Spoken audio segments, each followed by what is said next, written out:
হাজারো রূপকথা আর লোককথার চাদরে মোড়ানো এক নিভৃত পল্লী হাসানপুর। গ্রামের মানুষের মুখে মুখে ফেরে এই গ্রাম নাকি একসময় পরীদের অভয়ারণ্য ছিল।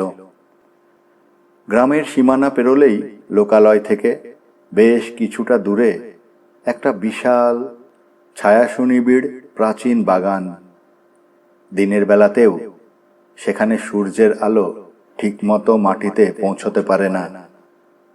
গ্রামের বয়োজ্যেষ্ঠদের বিশ্বাস, ওই বাগানের গহীন অন্ধকারেই নাকি এককালে পরীদের আস্তানা ছিল। যদিও নিজের চোখে কেউ কখনো সেসব অলৌকিক কিছু দেখেনি, সবই কেবল বংশ পরম্পরায় চলে আসা লোকশ্রুতি।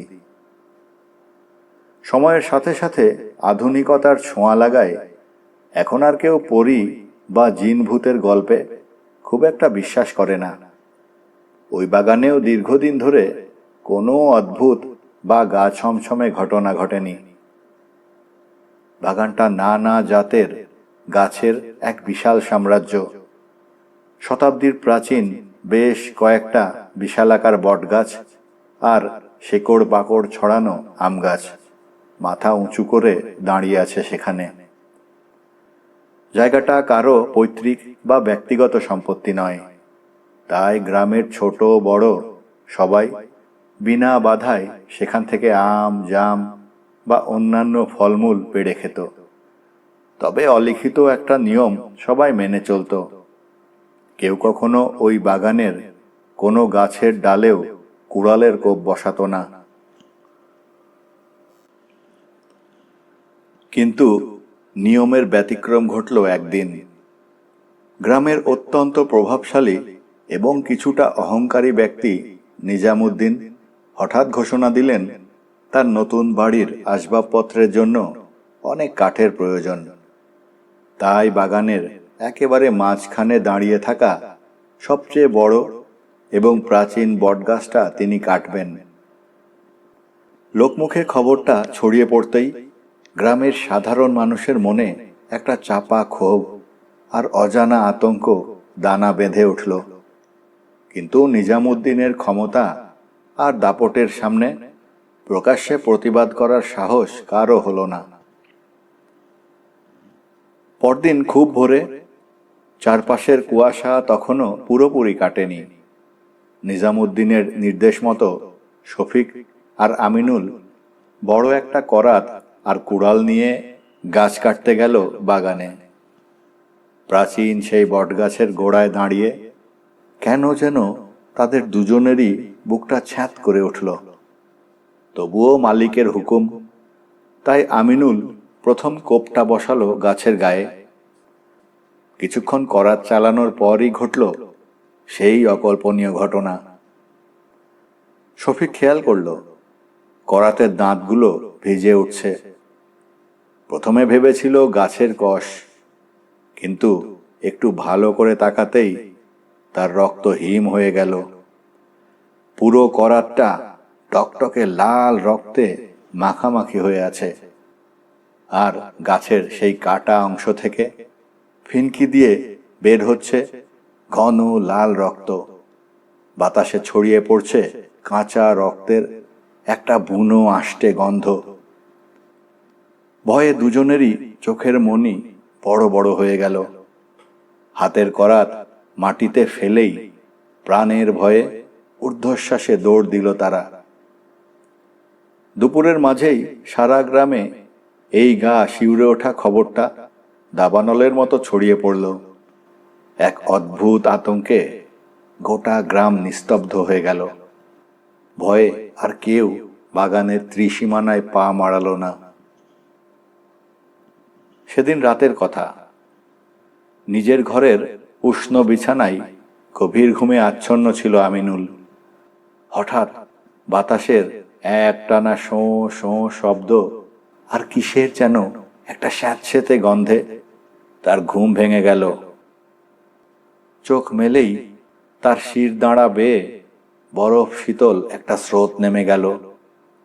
সে তো তার নিজের ঘরে নেই, সে শুয়ে আছে কনকনে ঠান্ডা স্যাঁতস্যাঁতে মাটির ওপর, ঠিক সেই প্রাচীন বটগাছটার বিশাল শেকড়ের মাঝখানে। সে কোনোভাবেই বুঝতে পারল না ঘরের তালাবদ্ধ দরজা পেরিয়ে সে এই গহীন বাগানে এলো কেমন করে। গাছের ঘন পাতার ফাঁক দিয়ে পূর্ণিমার ফ্যাকাশে চাঁদের আলো এসে পড়েছে মাটিতে। চারপাশটা কেমন যেন অস্বাভাবিক নিস্তব্ধ। হঠাৎ একটা বিশাল বাদুড় ডানা ঝাপটে উড়ে গেল। আর ঠিক তখনই কোনো মেঘ বা পূর্বাভাস ছাড়াই শুধু বাগানের ভেতর একটা প্রলয়ঙ্কারী ঝড় শুরু হলো। তীব্র বাতাসে প্রাচীন গাছগুলো এমনভাবে এদিক ওদিক দুলতে লাগলো যেন তারা যন্ত্রণায় ছটফট করছে। তখনই আবছা আলোয় আমিনুলের চোখে পড়ল সেই ভয়ঙ্কর দৃশ্য। বিশালাকার বটগাছের ওপরের ডাল থেকে মাথা নিচের দিকে দিয়ে সাদা কাফনের কাপড়ে মোড়ানো একটা অবয়ব ধীরে ধীরে নিচে নেমে আসছে। অবয়বটি যখন তার মুখের কাছে এলো, সেটার বীভৎস রূপ দেখে আমিনুলের গলা থেকে কোনো কথাই বের হতে পারল না। ভয়ে আতঙ্কে তার হৃৎপিণ্ড যেন স্তব্ধ হয়ে গেল। পরদিন সকালে বাগানের ভিতরে আমিনুলের ক্ষতবিক্ষত বীভৎস লাশ আবিষ্কৃত হলো। সবচেয়ে ভয়ঙ্কর ব্যাপার হলো তার পুরো শরীরে করাতের তীক্ষ্ণ দাঁতের মতো অসংখ্য কাটা দাগ। এই দৃশ্য দেখে পুরো গ্রামবাসীর বুক কেঁপে উঠল। সেই দিন থেকে বাগানের আশপাশের রাস্তা দিয়েও মানুষের হাঁটা চলা সম্পূর্ণ বন্ধ হয়ে গেল। এর ঠিক দুদিন পরের ঘটনা। রাত তখন প্রায় 8টা। নিজের বিলাসবহুল গাড়িতে করে শহরে যাচ্ছিলেন নিজামুদ্দিন। রাস্তাটা বেশ নির্জন, দুপাশে ধু ধু প্রান্তর। গাড়ি বেশ দ্রুত গতিতেই চলছিল। হঠাৎ গাড়ির হেডলাইটের আলোয় ড্রাইভার দেখল কোথা থেকে যেন একটা বিশাল বটগাছ ঠিক রাস্তার মাঝখানে উঠে এসেছে। ব্রেক কষার সামান্যতম সুযোগ বা সময় পেল না সে। প্রচণ্ড বেগে গাড়িটা আছড়ে পড়ল গাছের বিশাল গুঁড়িতে। দুমড়ে মুচড়ে গেল গাড়ির সামনের অংশ। এই ভয়াবহ দুর্ঘটনায় গাড়ির সবাই মারাত্মকভাবে আহত হলেও ঘটনাস্থলেই প্রাণ হারালেন নিজামুদ্দিন। কিন্তু এই দুর্ঘটনার সবচেয়ে গায়ে কাঁটা দেওয়া অদ্ভুত দিকটা হলো, পরের দিন সকালে পুলিশ বা স্থানীয়রা সেখানে কোনো গাছের অস্তিত্বই পেল না। শুধু ওই রাস্তার মাঝে তো দূরের কথা, ওই জায়গার আশেপাশের কয়েক কিলোমিটারের ভেতরেও কোনো বটগাছ নেই। এই অসম্ভব ঘটনার কথা গ্রামে পৌঁছাতেই সবার বুঝতে আর বাকি রইল না যে বাগানের সেই আদিম বটগাছটায় আঘাত করার কারণেই এই অভিশাপ নেমে এসেছে। এদিকে আমিনুল আর নিজামুদ্দিনের মর্মান্তিক পরিণতি দেখে শফিকের দিন কাটতে লাগলো চরম আতঙ্কে। ভয়ে সে ঘর থেকেই বের হওয়া বন্ধ করে দিল। গ্রামের এক প্রবীণ হুজুরের কাছে থেকে পড়া পানি আর তাবিজ নিয়ে এলো সে। কয়েকজন নামকরা কবিরাজের সাথেও পরামর্শ করল। তাদের দেওয়া কড়া বিধিনিষেধ আর নিয়মকানুন মেনে বুকে তাবিজ জড়িয়ে দিন পার করতে লাগলো শফিক। এভাবে কেটে গেল একটা গোটা সপ্তাহ। শফিক হয়তো ভেবেছিল সে বেঁচে গেছে, কিন্তু আসল ভুলটা সে করল ঠিক 7 দিন পরের এক মাঝরাতে। প্রচণ্ড গুমোট একটা রাত। প্রকৃতির ডাকে সাড়া দিতে বাধ্য হয়েই ঘরের দরজা খুলে বাইরে বের হলো শফিক। চারপাশটা একদম শুনশান, শুধু ঝিঁঝি পোকার ডাক শোনা যাচ্ছে। হঠাৎ একটা মিষ্টি রিনিঝিনি নুপুরের শব্দ কানে ভেসে এলো তার। চমকে গিয়ে ঘাড় ঘুরিয়ে সেদিকে তাকালো শফিক। আর তাকাতেই সে যেন পাথর হয়ে গেল।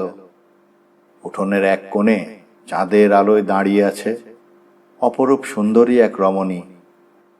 এই স্বর্গীয় সৌন্দর্যের কাউকে সে এই গ্রামে বা আশেপাশে কোনোদিন দেখেনি। মেয়েটার চোখে মুখে এক অদ্ভুত মায়া। শফিকের ভেতরে এক প্রবল কৌতূহল আর মোহ জেগে উঠল। মেয়েটা হালকা হেসে ইশারায় তাকে নিজের দিকে ডাকল। সেই মোহময়ী হাসির কাছে শফিক নিজের সমস্ত হুঁশ হারিয়ে ফেলল। ভুলে গেল হুজুরের দেওয়া কড়া বিধিনিষেধ, ভুলে গেল তাবিজের কথা, ভুলে গেল আমিনুলের বীভৎস লাশের কথা। যৌবনের এক অদম্য তাড়না আর মন্ত্রমুগ্ধের মতো সে মেয়েটার পেছনে পেছনে হাঁটতে শুরু করল। রাতের এই প্রহরে রাত জাগা পাখিরাও আজ অস্বাভাবিকভাবে নিশ্চুপ। আকাশের চাঁদটাও যেন মেঘের আড়ালে থমকে গেছে। নির্জন ধুলোমাখা রাস্তা ধরে হাঁটতে হাঁটতে মেয়েটা কখন যে সেই অভিশপ্ত বাগানের সীমানায় চলে এসেছে, শফিকের সেদিকে কোনো খেয়াল নেই। বাগানের প্রবেশ মুখে দাঁড়িয়ে মেয়েটা আবার ঘুরে শফিককে ইশারায় ডাকল। পুলকিত ঘোরগ্রস্ত শফিক কোনো কিছুর তোয়াক্কা না করে এক পা দু পা করে বাগানের ভেতর ঢুকে পড়ল। ঠিক সেই প্রাচীন বটগাছটার গোড়ায় পৌঁছাতেই চোখের পলকে হাওয়ায় মিলিয়ে গেল সেই অপরূপা মেয়েটি। হঠাৎ যেন শফিকের চোখের ওপর থেকে মোহের পর্দা সরে গেল। সম্বিত ফিরে পেয়ে সে বুঝতে পারল কত বড় একটা মরণ ফাঁদে পা দিয়েছে সে। কিন্তু ততক্ষণে অনেক দেরি হয়ে গেছে। শফিক কাঁপা কাঁপা চোখে ওপরের দিকে তাকালো। দেখল বটগাছের দুটো মোটা ডাল থেকে সাদা কাফনের কাপড় পরা অবস্থায় ঝুলছে আমিনুল আর নিজামুদ্দিনের নিষ্প্রাণ দেহ।